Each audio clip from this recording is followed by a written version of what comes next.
Hello, my name is Josh Dyer, and being a culturally competent teacher means I will create a community in my classroom where everyone feels safe and voices are heard.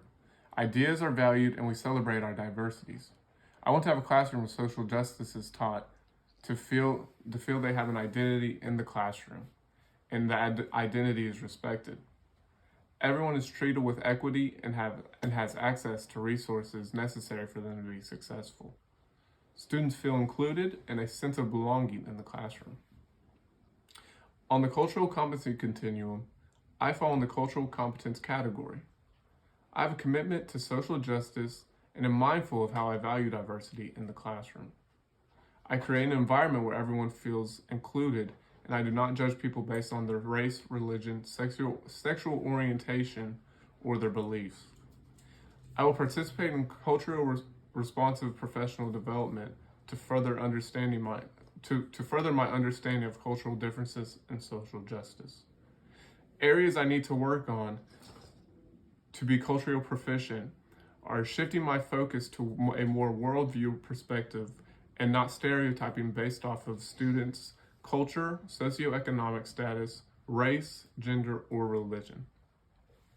I still struggle with how I feel about transgender bathrooms and teaching critical race theory.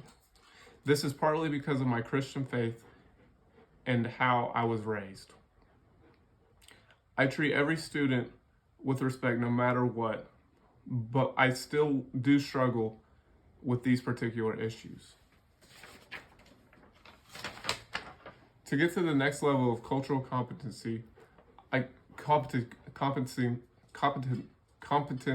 continuum, I need to start thinking of how to do better to teach my students about social justice outside of the classroom. I need to further my worldview understanding on how students can make the positive impact in the world. I will still need to take an honest look at my bias. I do sometimes expect things from students because of their race and/or color, religion, and socioeconomic status.